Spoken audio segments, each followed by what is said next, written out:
하나님의 말씀 봅니다. 구약 성경 예레미야 31장 31절에서 34절까지 교독하도록 합니다. 31절 읽겠습니다. 여호와의 말씀이니라. 보라, 날이 이르리니 내가 이스라엘 집과 유다 집에 새 언약을 맺으리라. 이 언약은 내가 그들의 조상들의 손을 잡고 애굽 땅에서 인도하여 내던 날에 맺은 것과 같이 아니할 것은, 내가 그들의 남편이 되었어도 그들이 내 언약을 깨뜨렸음이라. 여호와의 말씀이니라. 그러나 그 날 후에 내가 이스라엘 집과 맺을 언약은 이러하니, 곧 내가 나의 법을 그들의 속에 두며 그들의 마음에 기록하여 나는 그들의 하나님이 되고 그들은 내 백성이 될 것이라. 여호와의 말씀이니라. 그들이 다시는 각기 이웃과 형제들을 가리켜 이르기를 너는 여호와를 알라 하지 아니하리니, 이는 작은 자로부터 큰 자까지 다 나를 알기 때문이라. 내가 그들의 악행을 사하고 다시는 그 죄를 기억하지 아니하리라. 여호와의 말씀이니라. 아멘. 오늘 읽었던 말씀 가운데서 37절의 말씀 우리 함께 읽도록 합니다. 여호와께서 이같이 말씀하시니라. 위에 있는 하늘을 측량할 수 있으며 밑에 있는 땅의 기초를 탐조할 수 있다면, 내가 이스라엘 자손이 행한 모든 일로 말미암아 그들을 다 버리리라. 여호와의 말씀이니라. 아멘. 오늘의 이 말씀은 지난주에 어떻게 본다면 후속편이라고 말할 수 있겠어요. 지난 시간에 말씀은 언약에 관한 하나의 서론격이었다면, 오늘은 그 언약에 대한 핵심을 예수님께서 말씀하시는 것처럼 예레미야가 저희들에게 말한다고 저는 봅니다. 그래서 오늘의 제목을 언약 신앙이라고 했지만 실제로는 가로 열고 새 언약이라는 말로 할 수 있습니다. 오늘 또한 저희들이 성찬식을 행하겠지만, 성찬식을 행하게 될 때에 주님이 하시는 말씀을 내가 들었다, 내가 너희에게 전하는 것은 주님께서 나에게 하신 말씀이다, 이렇게 말씀하죠. 그분이 잡히시던 날 그 밤에, 저희 말에는 잡히시던 날이라고 말했지만 실제로는 배반을 당하시던 밤에 떡을 가지시고 기도하시고 축복하시고 떼어서 말씀하시기를, 이 몸은 내가 너희를 위하는, 이 떡은 내가 너희를 위하는 내 몸이다. 정말 진중하게 말씀하시고 난 다음에 25절에 가서 식후에 또한 그와 같이 잔을 가지시고 그와 같이 기도하시고 이르시기를, 이 잔은 오늘도 저희들이 마시겠지만 이 잔은 내 피로 세운 새 언약이다. 오늘의 예레미야가 하는 이 새 언약이라고 하는 이 말씀이나 예수님께서 잡히시던 그 배반당하시는 3년 동안 그렇게 수고하고 애를 썼지만 결국은 예수 그리스도를 팔아먹는 그 제자의 키스를 하면서 내가 그다, 너는 나에게 입을 맞춤으로 나를 배반하느냐, 내가 날마다 성전에서 나를 체포하라고 하였어도 너희들이 체포하지 않았는데 이제는 그 때가 되었다. 고 하시면서 배반을 당하시는 그날 밤에 주님께서 제자들과 함께 이 잔은 내 피로 세운 새 언약이다 라고 말씀을 하셨어요. 그때 하시는 그 말씀의 의미, 오늘 예레미야를 통하여서 주시는 이 의미가 동일한 것입니다. 아렘니우스 자들, 아레미우스파가 이 새 언약을 뭐라고 해석하느냐를 들어보면 지금 한국 교회가 대부분이 그렇게 해석할 거야. 이거 설마가 살은 잡습니다. 실제로 그렇습니다. 새 언약을 아레미니우스 주의자들이 뭐라고 말하느냐 하면 이것은 새로운 조건이다 이렇게 말해요. 새로운 조건이다. 새로운 조건이란 우리들에게 우리의 심정을 변화시켜서 자유의지로 구원을 얻게 하는 새로운 조건을 마련하시기 위하여 새 언약을 맺으신 것이다. 사실상 이 말에 별 의미를 잘 못 느껴요. 그게 무엇인지. 왜? 우리가 그렇게 행하고 있으니까. 이게 새 언약이 잘못되었다. 아레미니우스 주장하는 자들이 이단들이죠. 이단들이 주장하는 것이 잘못된지 몰라요. 내가 그렇게 살아가고 있으니까. 이 이야기를 조금 다르게 이제 색깔을 비추면 로마 가톨릭이 기도할 때마다 토론토 종교회의에서 그들이 이런 말을 해요. 너희는 기도할 때 이렇게 기도하라. 하나님이 은혜를 베푸소서, 은혜를 베풀어 주소서. 그리하시면 내가 주님의 의를 행하겠나이다. 그래서 주님이 주시는 그 은혜가 내 의지와 내 심정을 감동시켜 주님의 법을 따르게 하옵소서 라고 기도하라고 그들의 교회법에 명시되어 있어요.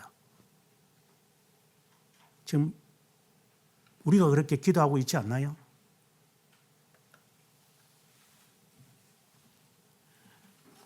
그렇다면 당신은 로마 가톨릭이죠. 지금까지 그렇게 말하는 자들이나 그렇게 기도하는 자들이나 이것이 잘못된지 모르고 살아가는 자들이나 동일하게 이단이지 않는가? 뿌리 달려야 이단입니까?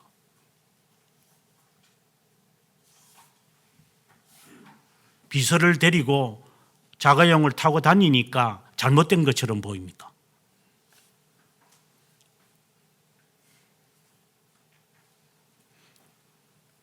방금 말했던 그런 기도식으로 신앙생활을 하는 자라면 자신이 로만 가톨릭입니다. 이단입니다. 저희 교단에서 로만 가톨릭을 이단이라고 저는 이단보다 더 세게 말하는 사람이지만 이단입니다.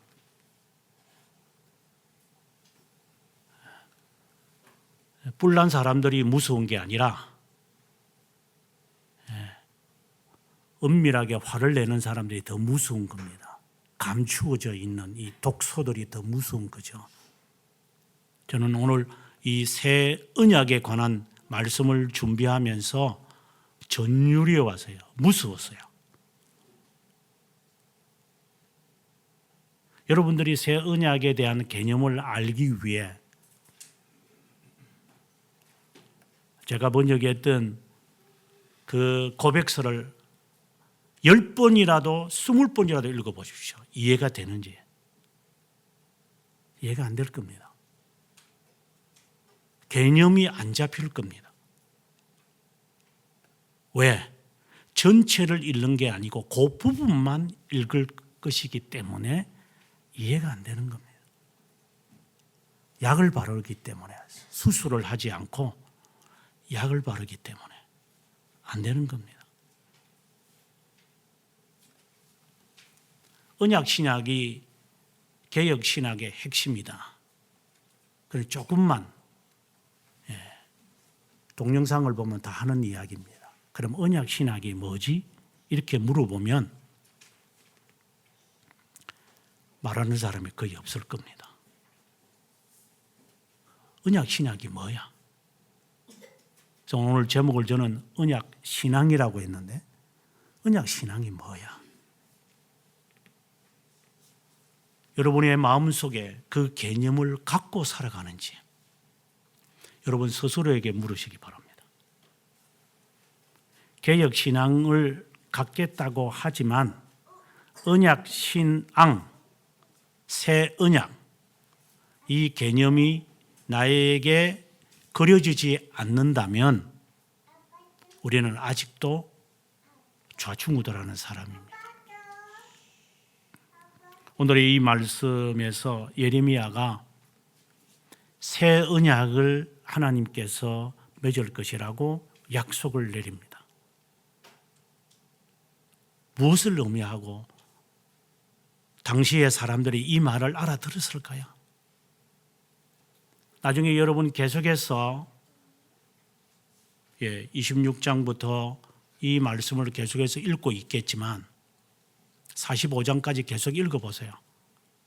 그리고 그 위에도 읽겠지만 읽어보면 한결같은 모습이 등장하는데 너 왜 이 나라 망한다는 설교를 하느냐? 그 이야기예요. 말귀를 못 알아들어요. 이 나라 망한다. 너 왜 망한다고 설교하냐?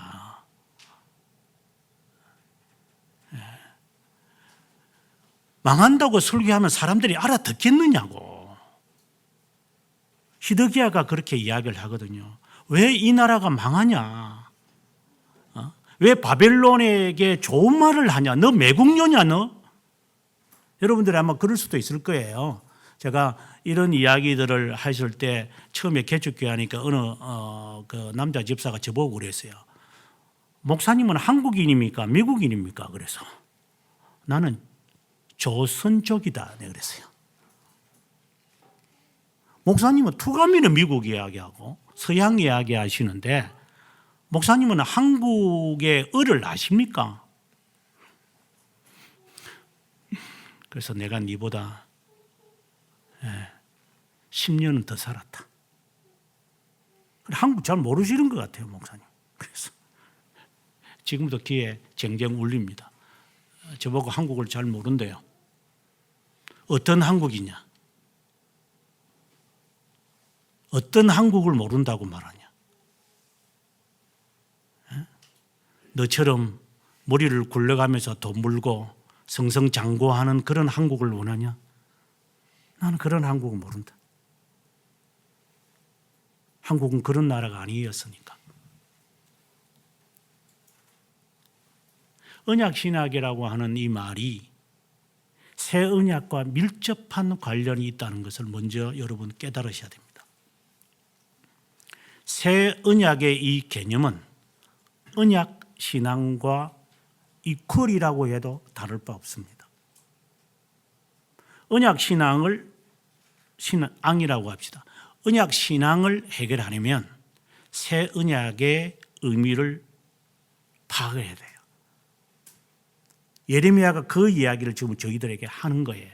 그래야 나중에 예수님께서 내 피로 세운 새 언약이다. 이 말씀을 이해할 수 있어요. 오늘 우리가 성찬식을 할 때에 그것이 무엇인지 그때야 이제 깨달을 수 있어요. 사도 바울이 이런 말까지 했어요. 너희가 주의 몸을 분별하지 못하고 먹고 마시는 자는 너 죄를 먹고 마시는 거다. 그전에는 이런 말씀 또 하셨어요. 너희들이 이 주의 떡과 주의 잔을 먹고 마실 때 합당치 않게 먹고 마시기 때문에 주의 몸과 피에 대하여 죄를 범한 것이다.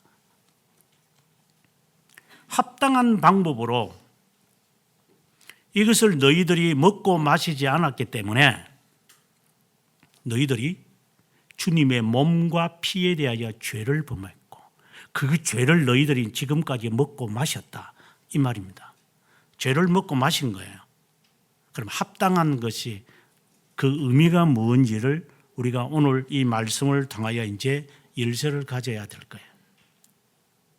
만약에 지금까지 이러한 자세로 임하지 않고 성찬식을 임할 때 처음 서두에 여러분에게 말씀드린 것처럼 하나님 성령 충만케 하셔서 은혜 베푸셔서 제가 감당하게 해 주십시오. 하나님 주님 은혜 베푸시면 은사를 주시면 제가 행하겠습니다. 이런 식의 기도는 합당치 않게 기도했기에 당신들은 지금까지 기도를 했는지 안 했는지 저는 상관없지만 했어도 별 의미가 없고 그냥 죄를 지금까지 먹고 마신 거예요. 무의미하게 먹고 마셨으니까. 너 방식대로 기도했으니까. 너 마음대로 신앙생활을 했으니까. 비합당한 방법으로 청창식에도 임했고 그리고 신앙생활을 너 마음대로 살았기 때문에 너 죄를 지금까지 먹고 마셨다.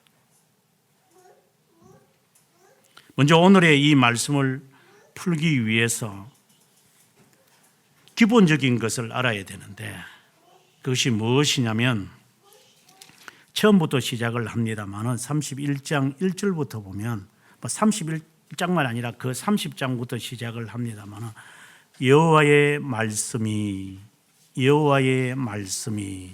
라는 말이 계속해서 거의 두 구절에 한 번씩이 등장할 정도예요.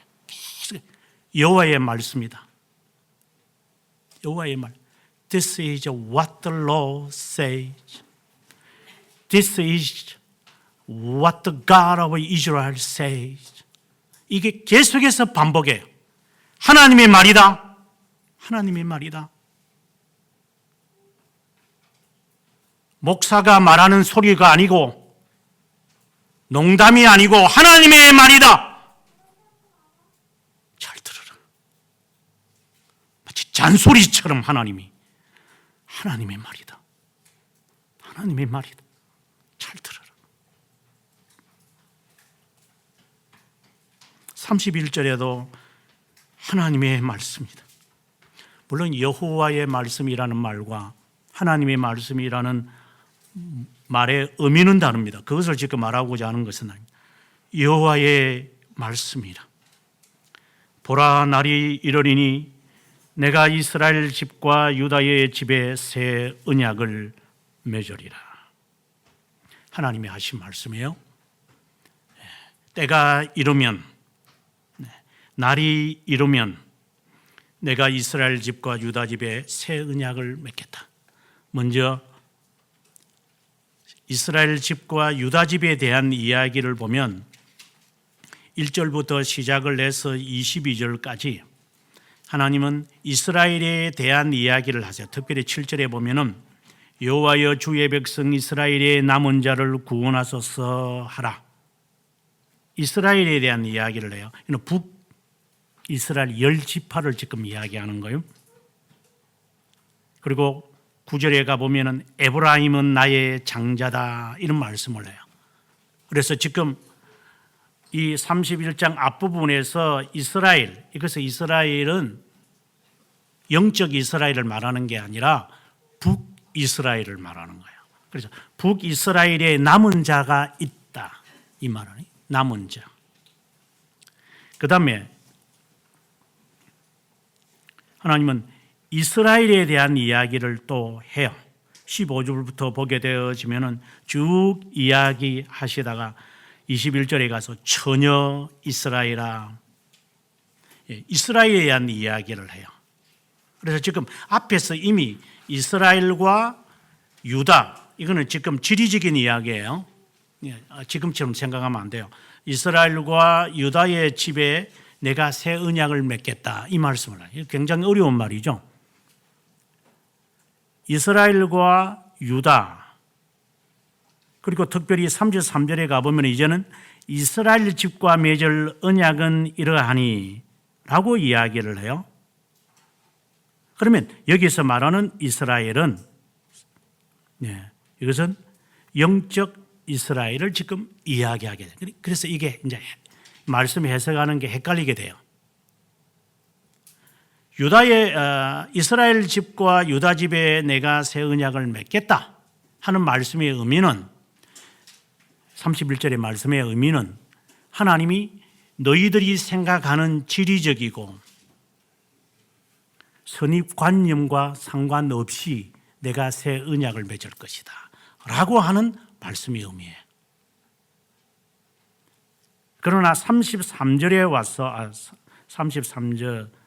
와서 이스라엘 집과 맺은 언약은 이러하니, 여기 새 언약을 말하죠. 이것은 영적 이스라엘을 말하는 거예요. 그러면 한 내용 안에서도 이 의미가 가시적인 것과 영적인 의미가 같이 믹스되어 가지고 막 등장을 해요. 그래서 제가 여러분들에게 늘 말할 때 성경을 읽을 때에 하나님의 측면에서 묘사된 것이냐 우리의 측면을 위해서 묘사된 것이냐를 파악하지 않으면 이 말씀 자체가 오리에 빠지고 말아요.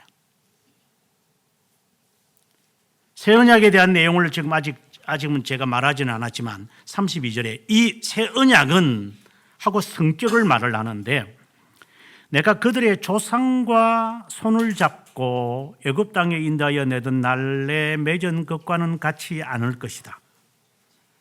그러면 이것은 시내 산에서 맺은 언약, 그러면서 율법을 주신 것을 이야기해요. 그래서 그 언약하고는 다르다. 이게 다른 것을 이야기하는 거예요. 그래서 사람들은 이것은 옛 언약이다. 그래서 우리가 신앙 고백서에 보게 되어지면은 언약을 이제 분류를 하죠. 예. 에덴 동산에서 주셨던 하나님의 행위 언약이 있고, 그 다음에 시내산에서 맺었던 언약이 옛 언약이 있고, 그 다음에 예수 그리스도가 맺으신 은혜 언약, 새 언약이 있다. 이렇게 이제 신앙 고백서는 그렇게 세수로 나누고 있어요. 그것과 유사하게 지금 예레미야가 언약을 이제 분류를 하기를 32절에 그 언약과는 다르다. 이 새 언약은 시내산에서 맺은 것과는 다를 것이다. 다른 것의 의미를 뭐라고 말하느냐?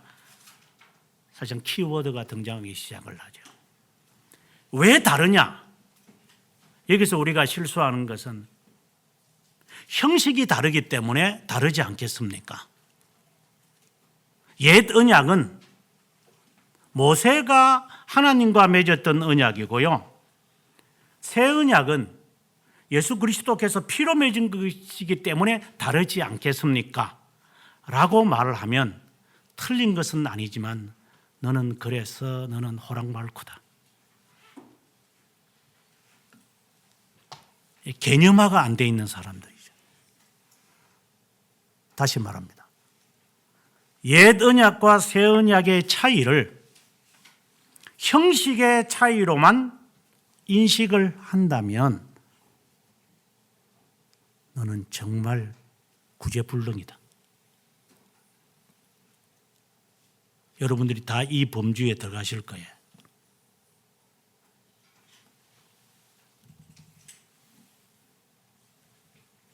어떤 면에서 차이가 있는 것이냐, 왜 같지 않느냐라고 말할 때 예레미야가 내가 그들의 남편이 되었어도 그들이 내 언약을 깨뜨렸다는 것이다. 언약을 맺었는데 너희가 깨뜨린다. 내가 남편이거든. 남편의 말을 아내가 농담으로 한다. 옛 언약은 너희들이 귀로 들었는데도 귓잔등으로 들어서 지키려고 하지 않는다는 것이다. 이런 성격을 갖고 있다. 그래서 옛 언약이라고 하는 이 말씀의 의미는 지리와 시기가 다른 것을 말하는 것이 아니라 성격 자체가 무엇이냐, 심지어 내가 남편인데도 이제 나중에 가보게 되어지면은 예수님께서 내가 내가 그들의 하나님이 33절에 보면 내가 하나님이 되고 그들은 내 백성이 되다. 이런 차이를 이제 이야기하세요. 그런데 옛 언약은 남편인데도 너희들이 어길 정도의 언약이었다. 왜 그런 언약을 주님께서 맺으셨느냐를 말하는 게 아니라 너희들이 옛 언약의 시기에 있을 때는 너희들이 하나님의 말씀을 귓잔동으로 듣는다. 말귀를 못 알아듣는다 이 말입니다. 남편이 잔소리하면 여러분 듣기 싫을 것과 같아 이 말입니다. 그만하세요. 이제 좀. 너는 그런 식으로 살아왔다. 하나님의 말씀에 대한 우리의 자세, 그게 옛 언약이에요.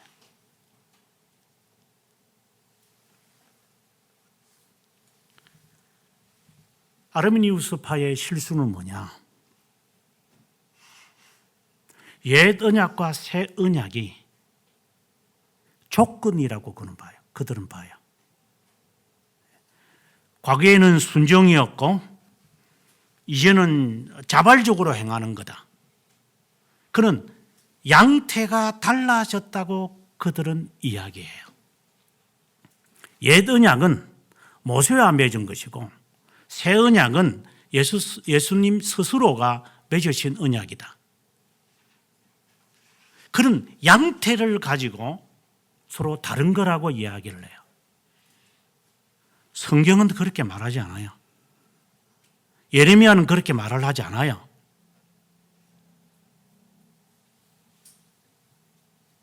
(32절에)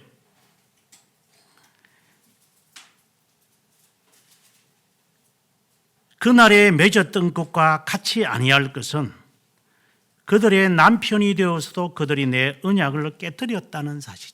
이것이 여호와의 말씀이다. 하나님이 이렇게 말씀하시는 거야. 그러면 여기에 내재에 있는 주님의 뜻은 무엇이냐? 내가 이제 언약을 다시 맺을 것인데, 그래서 다시라는 말이 상당히 어폐가 있는데, 언약을 주님께서 맺을 것인데, 이스라엘 집과 맺을 것인데, 어기도 되고 지키지 않을 수도 있고, 그리고 남편인데도 바람이 나는 여성과는 다를 것이다. 이거는 전혀 다른 것으로 맺어지는데 34절에 가서 말씀하기를 작은 자로부터 큰 자까지 다 안다. 다 알고 있다. 말 안 해도 안다 이거예요. 지켜라, 지키지 마라 이렇게 말하지 않아도 어기지 않는다. 이 말입니다. 새 언약은 그런 것이다. 옛 언약은 간음하지 마라. 도둑질 하지 마라. 안식일을 기억하여 그날을 지키라. 그렇게 하지 않으면 너 후손들이 영원히 저주를 받을 것이다. 이렇게 음포를 놓고 협박을 하면서 그리고 이 세대나 오는 세대에서도 용서받지 못할 것이다 라고 말하실 정도로 음포를 내어놓으면서 하는 그러한 옛 언약의 방식이 아니라 스스로 할 것이다. 어린아기 때문에 무지해서 나는 어린아기 때문에 안 지켜도 돼요. 나는 14세 이하기 때문에 사람을 죽여도 나는 형무소 가지 않고 빨간 줄이 거지 않아요. 이런 못된 짓을 하는 놈들하고는 싹시 아예 다르다 이 말입니다. 가게에 와서 지 하고 싶은 대로 마음껏 하고 난 다음에 오줌을 싸고 방해하고 난 다음에도 경찰이 오면 나는 빨간 줄 안 끌 건데 한번 잡아가봐. 나는 소년원에 가다가 놓을 건데 이런 못된 짓을 하는 놈들과는 다르다 이 말입니다. 새 언약은 그런 것이 아니다 이 말입니다.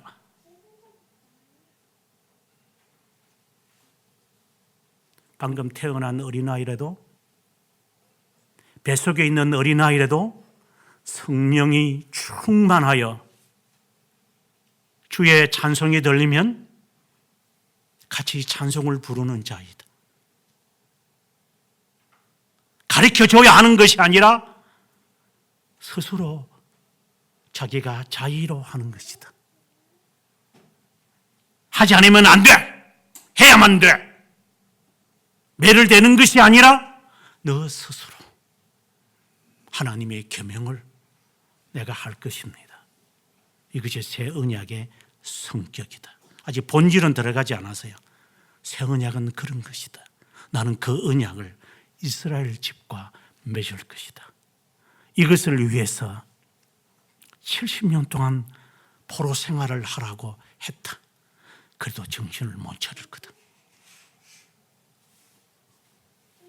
이제는 그렇게 하지 않을 거다. 왜? 가르쳐주지 않아도 스스로 할 것이기 때문에.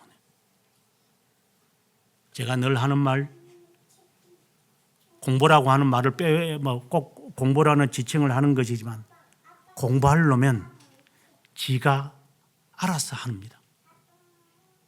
하지 말라고 해도 지가 촛불을 켜서라도 심야에 일어나서라도 밖에 있는 실외등을 비춰서라도 책을 읽으며 공부하는 놈이고, 공부하기 싫은 놈은 탓을 하면서 시끄럽다, 내 방이 없다, 분위기가 안 된다, 과외수업을 시키지 않았다, 요모랑으로 살아가는 놈들일 거예요. 그는 죽을 때까지 그런 놈은 공부 안 할 놈이에요.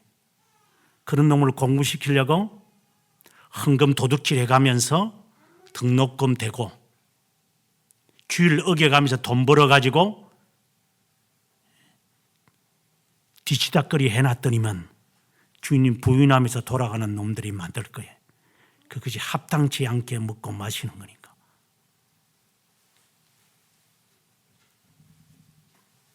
알아서 하는 거예요. 그것이 새 언약의 성격이에요.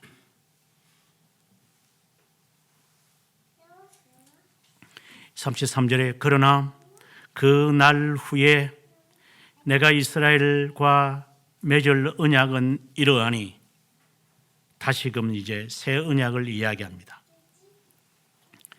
내 법을 그들 속에 두며, 그들의 속이라는 것은 그들의 마인드에 준다는 겁니다. 그들의 심정에 기록하여 나는 그들의 하나님이 되고 그들은 내 백성이 될 것이다. 여호와의 말씀이다. 31절에도 여호와의 말씀이다. 32절에도 여호와의 말씀이다. 33절에도 여호와의 말씀이다. 34절에도 여호와의 말씀이다. 35절에도 여호와의 말씀이다. 듣는 자는 깨달아라.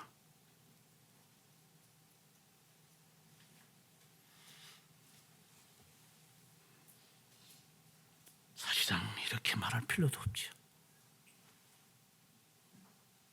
새 언약을 맺은 자는 이렇게 말할 필요가 없을 거니까.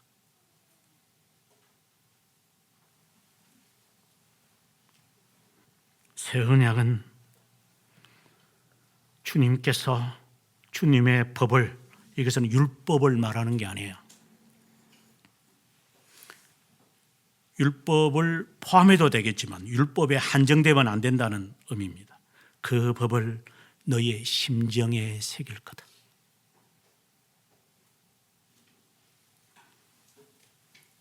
그래서 그들은 내 백성이 될 거고 나는 그들의 하나님이 된다. 하나님의 말씀이다. 이것은 중생을 말하는 거야.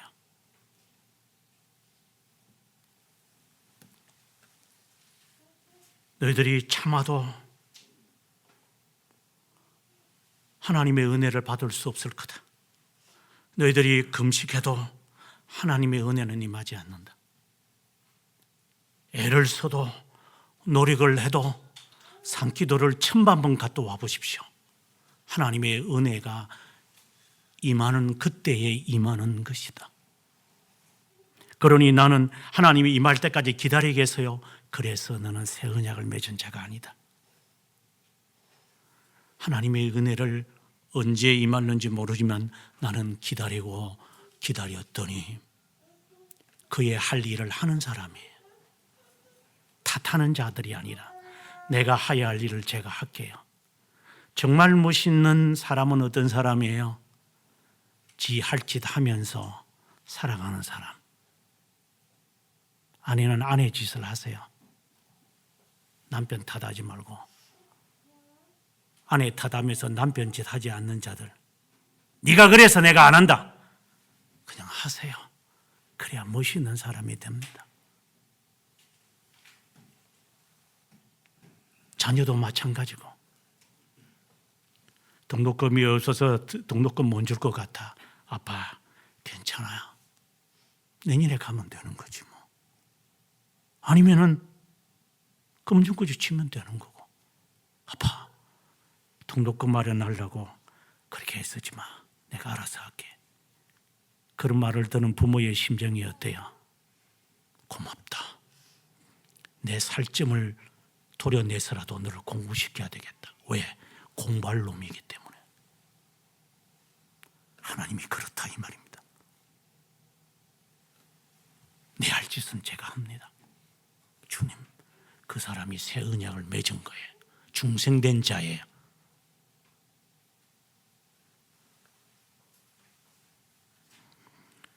여기에 감추어진 단어가 있는데 바로 성령 하나님의 역사가 있다라는 거예요.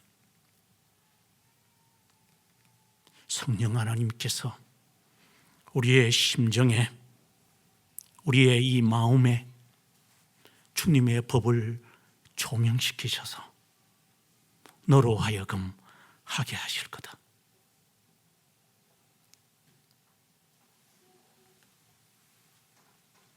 하나님의 법을 지키도록 할 거다.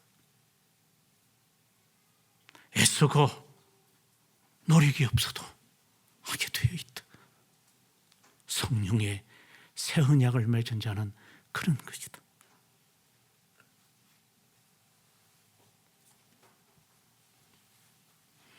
(34절에) 그들이 다시는 각기 이웃과 형제를 가리켜 너는 하나님을 알라 하지 아니하리니 이는 작은 자로부터 큰 자까지 다 나를 알기 때문에. 누구에 의해서? 그분에 의해서. 형제 사랑합시다. 손 붙잡고 우리는 하나가 되었습니다. 생일이 날에서 다 함께 모여서 생일 축하하자. 제삿날이 되니까 부모님한테 인사드리러 가야지요. 그게 효도입니까? 오죽했으면 그런 옛 언약을 맺었겠어요.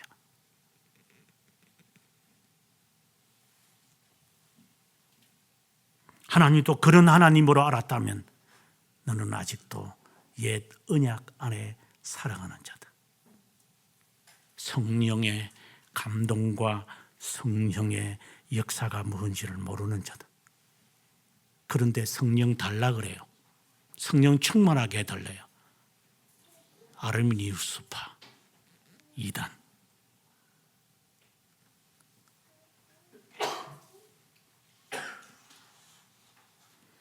(34절에) 계속해서 있습니다. 다 알기 때문이라. 이어서 내가 그들의 악행을 사하고 다시는 그 죄를 기억하지 아니하리라. 이제 언약의 핵심이 등장합니다. 새 언약이 무엇인지는 조금 후에 이야기하겠지만 새 언약을 맺은 자라면, 다시 말해서 이스라엘의 남은 자며 야곱의 남은 자며 70년 포로를 통해서 많은 것을 경험하여 나는 주님밖에 없습니다 라고 제대로 돌아온 자라면, 제대로 회심을 한 자라면, 제대로 하나님의 바람의 역사로 그가 중생된 자라면, 그가 영혼에서 하나님이 선택된 자라고 스스로가 그렇게 확신을 갖는다면 죄들의 용서에 대하여 확신을 가질 것이다. 죄들의 용서하고 언약하고 무슨 상관이 있습니까?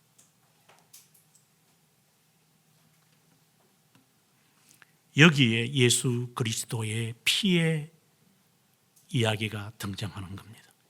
이 잔은 내 피로 세운 새 언약이다. 너희가 이것을 행할 때마다 나를 기념하라 하셨으니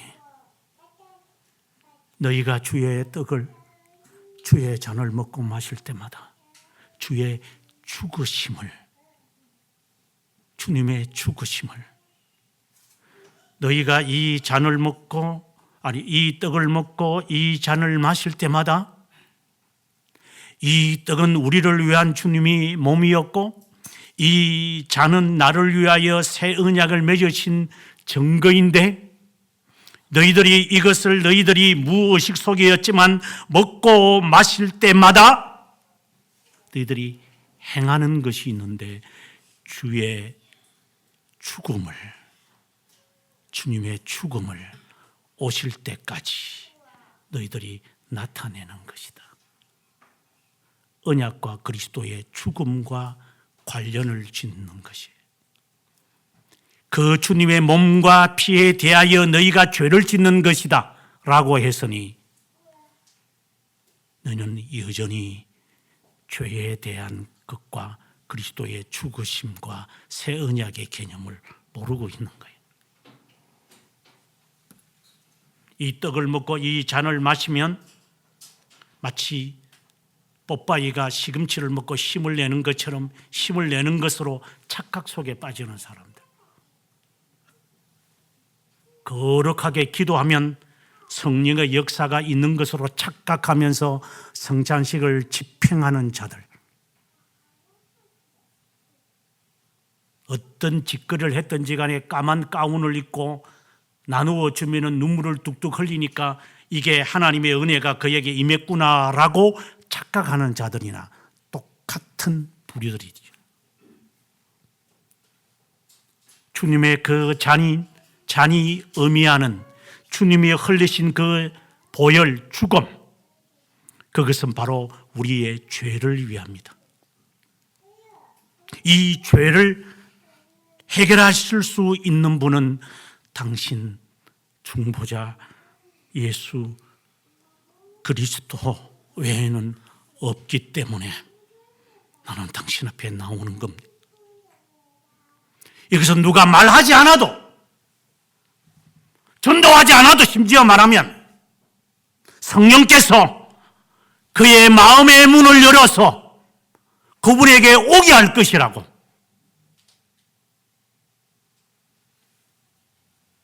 옛 언약은 가르쳐 줘야 하고, 집사님 그러면 안 돼, 이렇게 해야 돼, 교회와 복음을 들어야 돼, 이렇게 말을 해야 겨우 고삐에 끌려가지고 교회당에 와서 예수 믿었네 할 거야. 그래, 옛 언약에 사니까. 그렇다고 전도가 잘못된 겁니까? 물 기르러 온 여인이 예수 그리스도를 만나고 낳고 난 다음에는 부끄러워서 낮에 와서 물 길렀지만은 예수 그리스도를 만나고 나니 내 죄를 온전히 해결하신 분을 만나고 나니 그는 물동이를 버려두고 동네로 들어가서 사람들을 깨우는 일을 해요. 전도는 자발적인 거예요.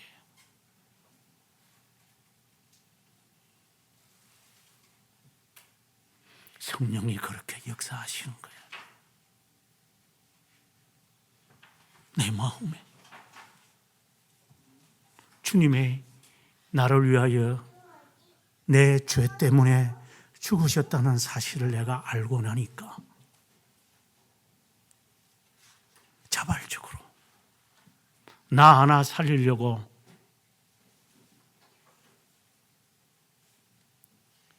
내 부모가 자신에게 생명을 바치고 나를 낳으면서 자신이 피를 많이 흘려서 죽은 어머니가 있다면 그 아이의 생은 어떻게 될 것 같아요? 아버지가 그러겠죠. 애야, 어머니는 너를 살리기 위해서 어머니는 대신 죽었어. 너 값지게 살아야 돼. 만약에 그 자식이 내가 알지도 못하는 엄마가 나를 위해 죽었는지 안 죽었는지 내가 어떻게 알아? 그러면 호로 자식이고, 주님이 내 죄 때문에 죽으셨는데도 호로 자식처럼 네 마음대로 산다면 너야말로 잘못된 놈이다. 그것은 호로 자식이냐? 너는 그럼 호로 자식이 아니냐? 너 살리려고 어머니가 피 흘려서 죽었다는데, 나 살리려고 주님이 하나님이신 그분이 피 흘려 죽으셨다는데 그게 감각이 없냐? 그게 감각이 없냐? 너는 도대체 어느 뱃속에서 나왔냐? 영도다리에서 너 주워왔냐? 그리스도의 보혈로 너의 죄가 사하였다는 사실을 믿고 있냐? 정말 한심한 사람들.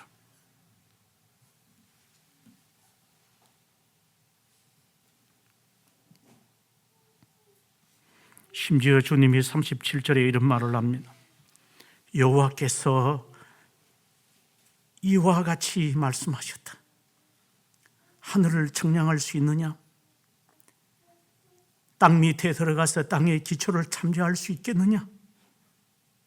그렇다면 내가 그들을 다 버릴 것이다. 우리는 너무나도 손쉽게 하나님의 선택과 작정과 섭리에 대하여 이렇게 말장난을 해요. 이해가 안 돼요. 왜 그러는데요? 하나님 왜 그래요? 하나님이 이해가 안 돼. 주님이 하는 말이에요. 네가 땅의 기초를 파악할 수 있냐? 그러면 내가 말을 하마. 네가 하늘에 올라와서 이 세상을 측량할 수 있겠느냐? 그렇다면 내가 모두 다 썰어버리겠다. 그만큼 우리는 하나님에 대하여, 성령의 역사에 대하여, 하나님의 은혜에 대하여 천지도 모르고 살아간다는 말이에요.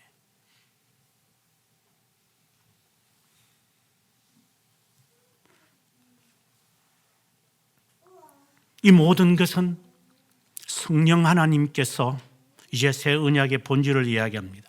이 모든 것은 하나님께서 영원에서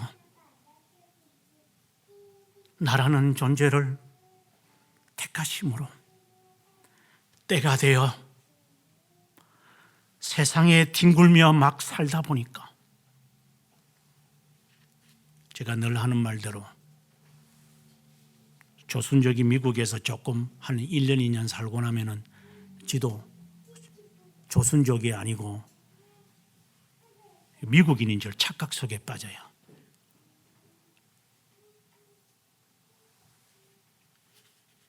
제가 그런 자들에게 하는 말이죠. 네가 2년 동안 살다 왔냐? 나는 10배 살다 왔다.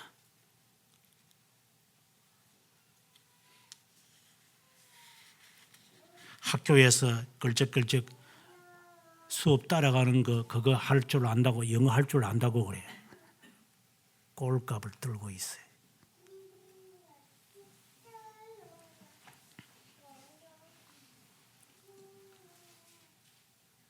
성령의 역사는 그렇게 까불면서 살아가는 자들이 우리였기에, 하나님의 자녀라는 사실도 모르고 내가 조선족이라는 것도 모르면서 착각 속에 이 옷 입고 저 옷 입고 이런 분위기 저런 분위기 이런 지위 저런 승진을 하다 보니까 지가 날개가 있는 줄 알아요.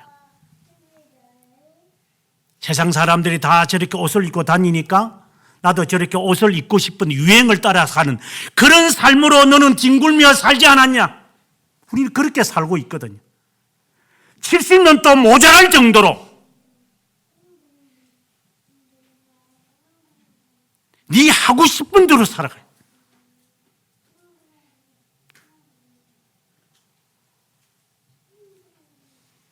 네가 걱정하는 거 주님이 모른다고 생각을 해요.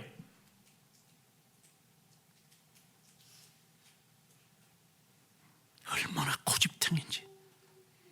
네 부모는 너를 잊어버렸겠지. 젖 먹이는 어머니가 피곤해서 젖을 먹이기 싫겠지. 그러나 나는 잊지 않는다고. 영혼에서 선택한 하나님의 백성에 대하여 하나님은 잊지 않고 살아간다고. 너의 출입을 영혼까지 내가 지키마. 네 부모한테 네 부모에게 짓거리 하는 것처럼 하나님 앞에 하는 겁니까?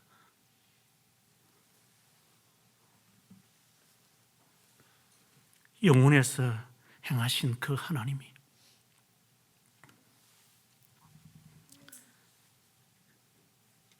아담과 하와에게 언약을 맺으시면서 순종해라. 다 해도 좋다. 이것은 하지 마라.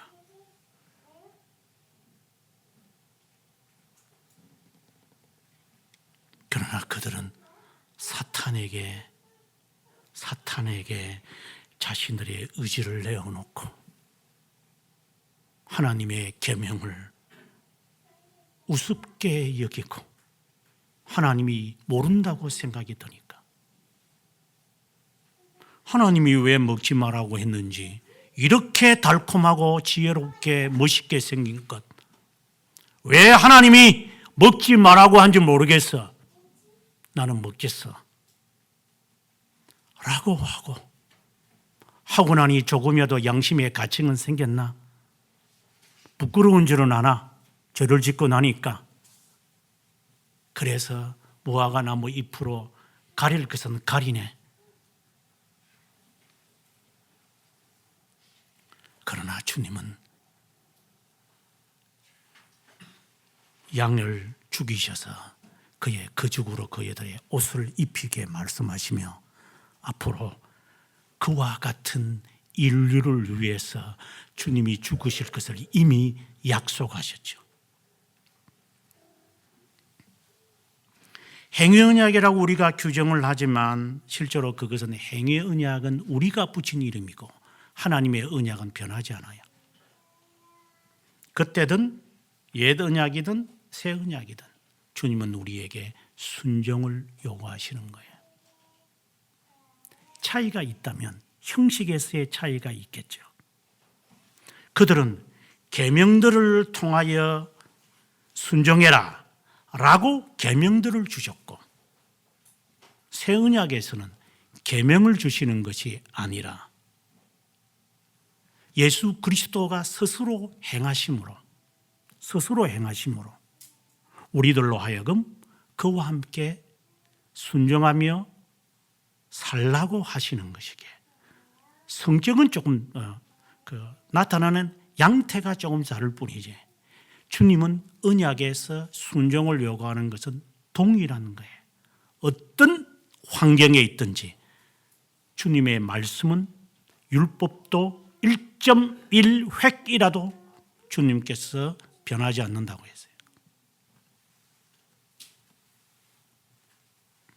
그 말씀을 다 지켜 행할 수가 있다고. 저는 여기에서 슬픔을 금치 못합니다.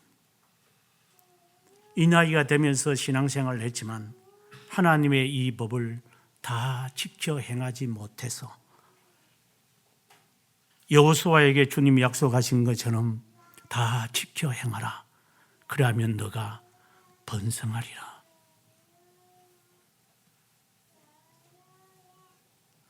안 믿는 자들이 훨씬 번성하는 것을 보니 거기서 번성이라는 것을 꼭 물질과 건강을 이야기할 필요는 없겠지만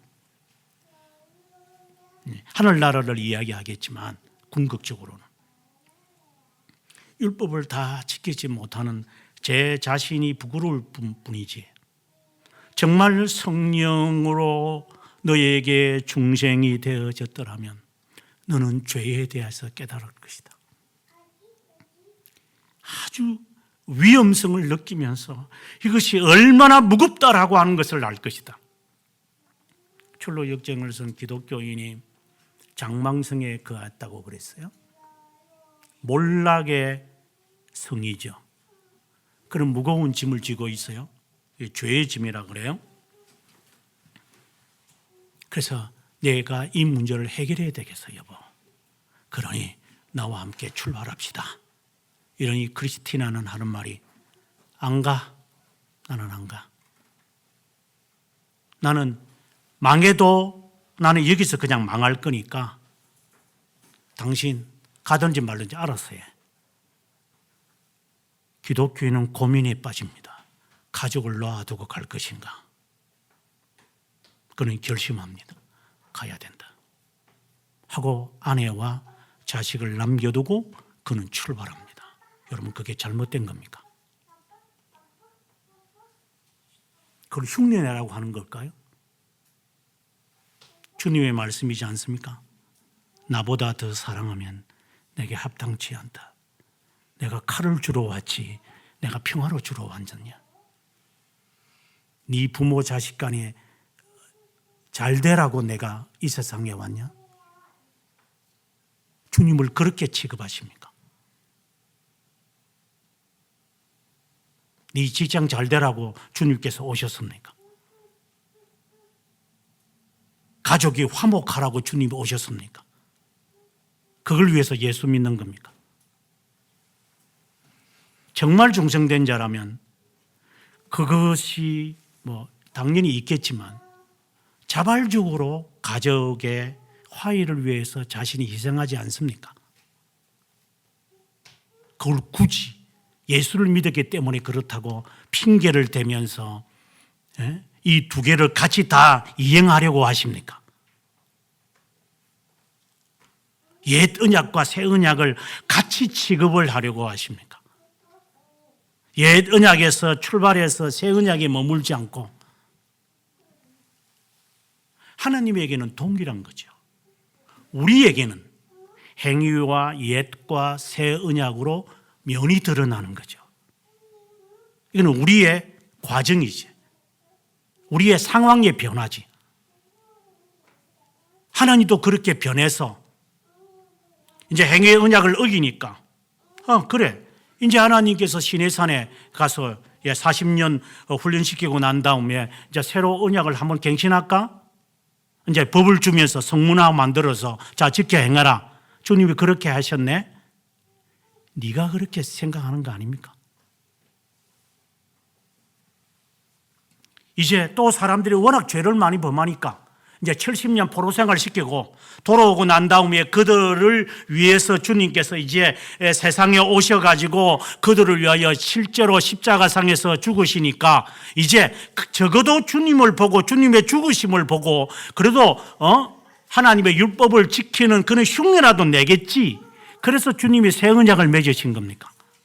하나님 또 그렇게 하시는 것 같습니까? 우리가 그렇게 해석은 할 수는 있죠. 우리의 측면에서는 항상 변하고 항상 바뀌니까 하나님이 그렇게 하는 것처럼 이렇게 느껴진 줄 모르지만 하나님은 그런 하나님이 아니죠. 하나님은 동일하게 순종을 요구하시는 거죠. 순종해라.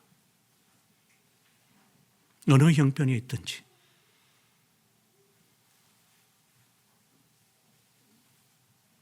마치 하나님이 우리들에게 역사하시는 것은 영원이라고 하는 점은 생각하지 아니하고 아담과 하와가 죄를 지으니까 하나님이 부랴부랴 행의 언약이 큰일 났네. 이게 행의 언약을 줬는데 이 사람들이 마음대로 하네. 안 되겠다. 내쫓아야 되겠다. 그래서 하나님께서 이스라엘 백성들의 미래를 바라보면서 이들 에덴 동산을 내쫓으시고 그리고 선과 악을 알게 하는 나무를 먹는 것을 가만히 지켜보다가 내가 저들한테 자유의지를 줬는데 저들이 잘 쓰는지 안 쓰는지 한번 볼까 이런 식으로 하나님을 생각한다거나 마치 예수님께서 비유로 말씀하시면서 밭을 사람들한테 맡겨놓고 타향으로 떠났는데 이제 자신의 종들을 보내어 가지고 그래 잘 되고 있는지 파악해라고 했더니 다 죽였다. 예수님의 이 비유를 액면 그대로 받아들여 가지고 하나님이 때마다 아들 보내 가지고 여러분들이 말을 안 듣는 거 보니까 나중에 가서 내가 한번 가만히 두겠는가 보자. 우리들의 입장에서의 설명을 주님께서 천국 비유로 말씀하신 것이지 하나님이 그렇게 바꾸는 것입니까? 여전히 옛 언약 아래 가두어져서 콩쥐팥이 한 알 두 알 응급을 해줘야 되는 겁니까? 나는 신앙생활을 예수 믿은 지 얼마 안 됐어. 그 말이 맞는 겁니까?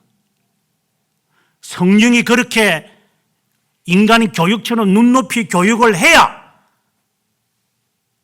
우리의 신앙생활이 변하는 겁니까? 예수 그리스도의 죽으심 외에 더 이상 보일 게 뭐 있습니까? 언제까지 기다려야 합니까?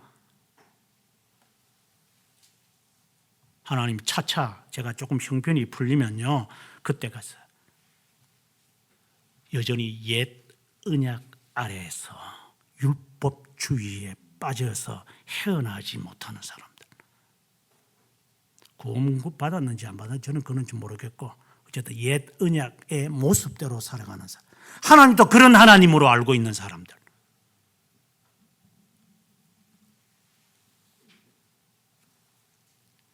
남편으로 너희들에게는 비쳤겠죠.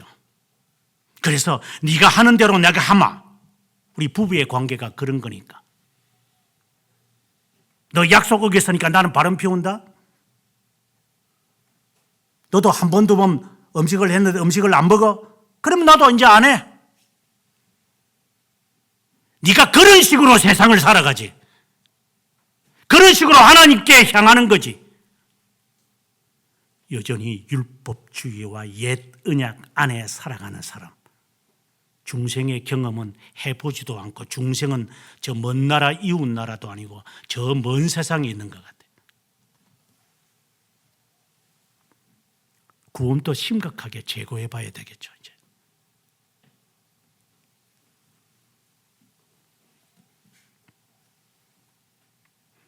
새 언약은 성령의 역사하시는 것이기 때문에 자발적으로 순종하게 하실 거예요.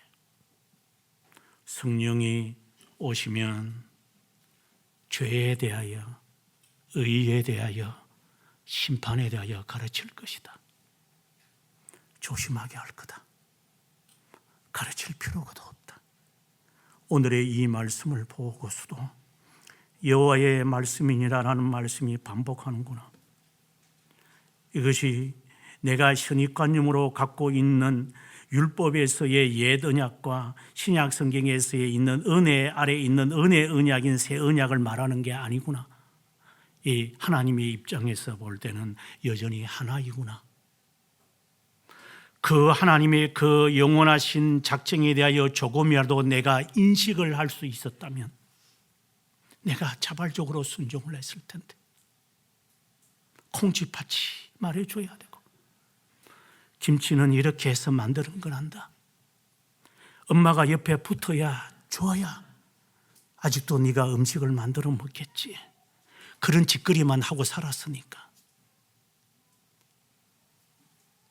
세븐일레븐과 같은 패스트 점포만 가서 음식을 사가지고 그거 해먹는 것, 그것도 귀찮으면 이제 패스트푸드 가서 음식 먹는 것, 그런 짓거리만 하면서 살다 보니까 네가 밥에 먹는 어려움을 모를 거다.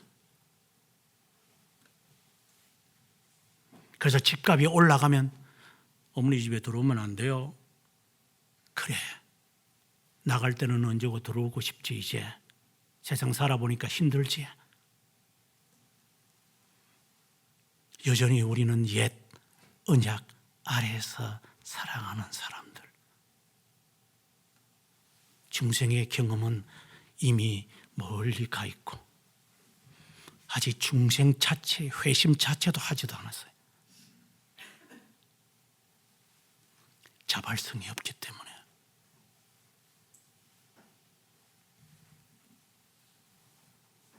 작은 자로부터 큰 자까지 주님에 대하여 알게 하실 것이다. 그분이 어릴 때부터 이 아이가 뱃속에서부터 성령에 충만할 것인데 성령을 뭘 받는다는 거예요? 우리에게 남은 것은 순종이지 뭘 더 줘야 순종하는 거예요. 얼마나 부모의 간을 빼먹어야지 네가 생명을 유지하겠어요? 토끼 간을 먹어야 돼요?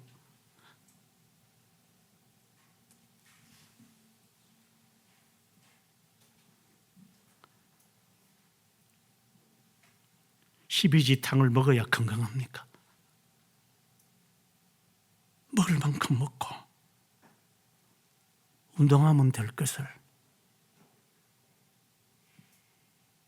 운동할 생각은 안 하고 앉아가 좋은 것만 먹고 싶은 것만 먹어야 나중에 가서 탈라면 그때가 탈하지. 돈 주고 에어로빅 하는 데 가서 돈 바쳐가면서 운동에 살 빼려고 그러고 그것도 귀찮으면은 전기 의자에 앉아가지고 더더더더더 하면 떨고 있고 그게 옛 언약이에요. 새 언약은 그렇지 않아요. 비가 오든 눈이 오든 춥든 더위든 가난하든 부하든 거지든 주님의 말씀을 순종할 거예요. 그게 새 언약에 있는 자의 성령이 역사하고 계시기 때문에 그러려면 주님의 죽으심을 알아서 죽을 때까지 너 입에서 이것을 말해라. 주님의 죽으심이 이제 나를 위해 사는 게 아니라 내 안에 계신 주님을 위해서 내가 내 삶을 살 것이라 자연스럽게 나올 거다. 내 처자식 때문에 산다. 고성하게 들리죠. 돼지 새끼도 그렇게 산다. 그게 무슨 큰 일이가. 내 사랑하는 사람을 위해서 산다. 펭귄도 그렇게 산다. 그게 뭐 큰 대수가. 하나님이 그거 모르시고 이 부모의 말을 거역하라고 할까? 하나님이 그걸 모르시고 우리에게 명령을 하실까요? 네가 하나님을 그런 하나님으로 알았더냐? 그러면 차라리 별리에게 $1 갖다 줘라. 이제라도 갖고 오라. 이 어리석고 미련하고 게으른 종아. 하나님을 그런 하나님으로 알고 있어요? 내가 이만큼 하면 하나님이 도와주고 이만큼 안 하면 하나님이 비춰가지고 하고 등을 돌리는 하나님입니까? 내일의 계획을 주님께서 모르시고 나에게 이것을 명하시는 것 같습니까? 여전히 행위의 언약에 살고 있는 사람들. 오늘의 이 말씀을 비추어서 작은 자로부터 큰 자를 다 안다고 하는 이 말씀에 대하여 칼빈 선생이 요한복음 6장 45절의 말씀을 인용해요. 기록된 선적 아버지께서 보낸 자는 내게 와서 배우느니라. 하나님의 말씀을 하나님의 백성은 와서 온유와 겸손을 배울 것이고 그리고 오늘의 이 말씀대로 로마서 8장 1절에서 4절에 있는 이 말씀대로 자신이 죄에서부터의 자유함을 알고 성령의 법으로 사망과 죄의 법 아래 억지로 끌려다니며 지키지 않을 겁니다. 성령이 나에게 역사하실 것이기 때문에. 사랑하는 여러분, 성령을 달라고 하지 마세요. 성령은 이미 택자들에게 거하시는 겁니다. 그러면 그 성령 하나님이 말씀을 통해 하시는 명령을 들으세요. 그 말씀이 거짓되게 인용될 수 있는 사탄의 영일 수 있기 때문에, 그래서 주님은 내게 와서 배우느니라. 배움이 없이 주님을 닮아갈 수 없고 순종이 불가능한 거예요. 어떤 이유에서든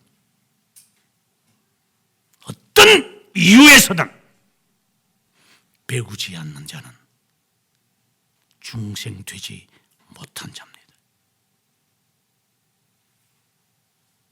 이거는 핑계도 없고 예외도 없습니다.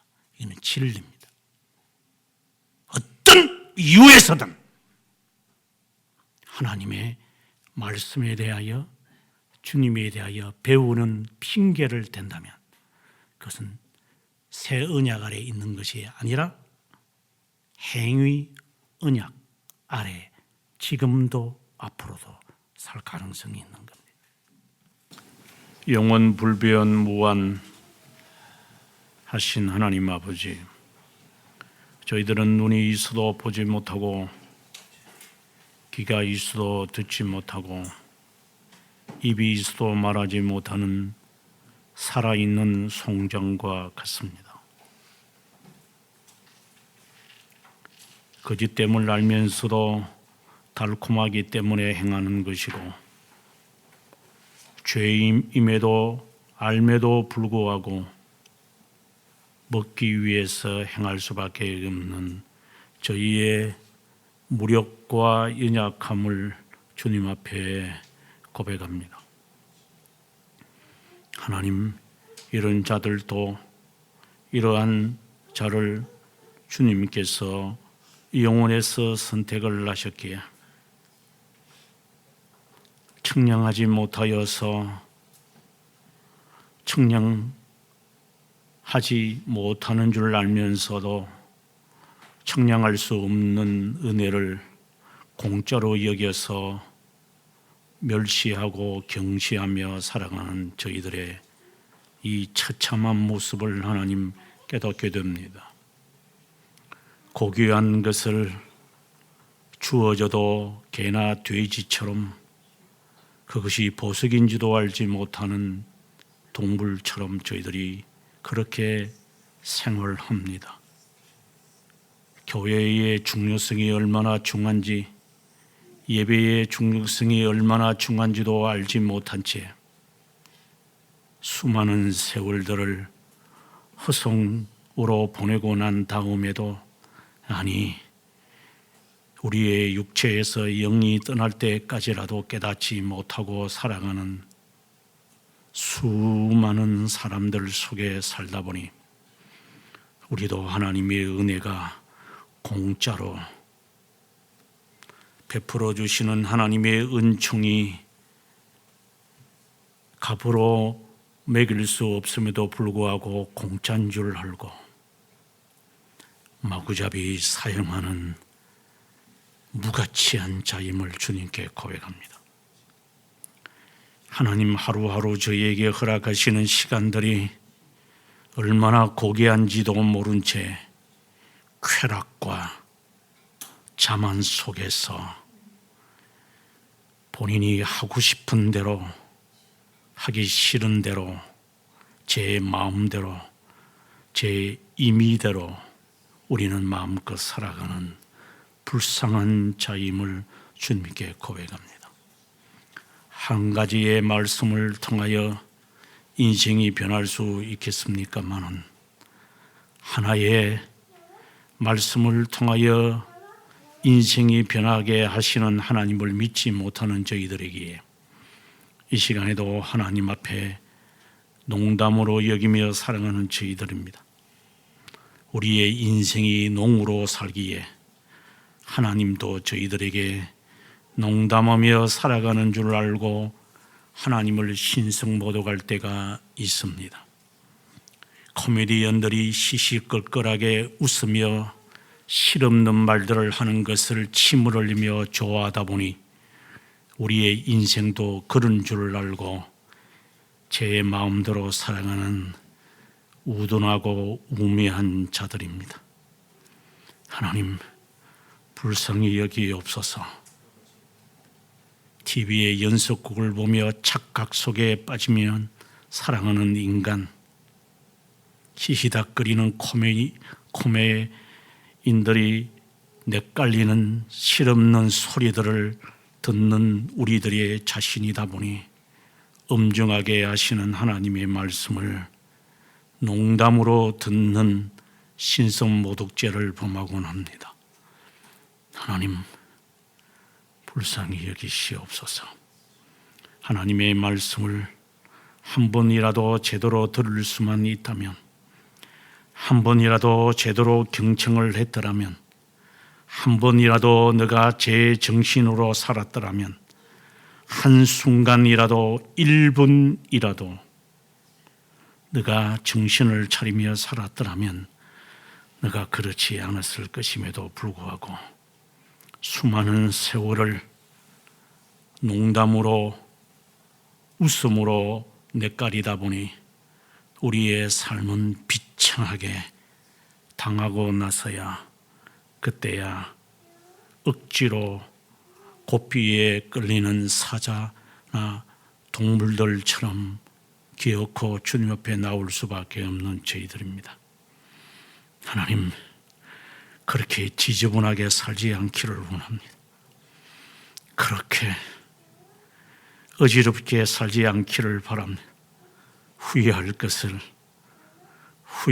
것을 모르며 살아가는 자가 아니라 후회할 것을 아는 자로 정신을 차리며 살아가는 자가 되기를 주님 앞에 간절히 바라옵고, 시간에도 여전히 말씀하시는 한결같으며 영원하신 우리 주 예수 그리스도의 이름으로 기도합니다.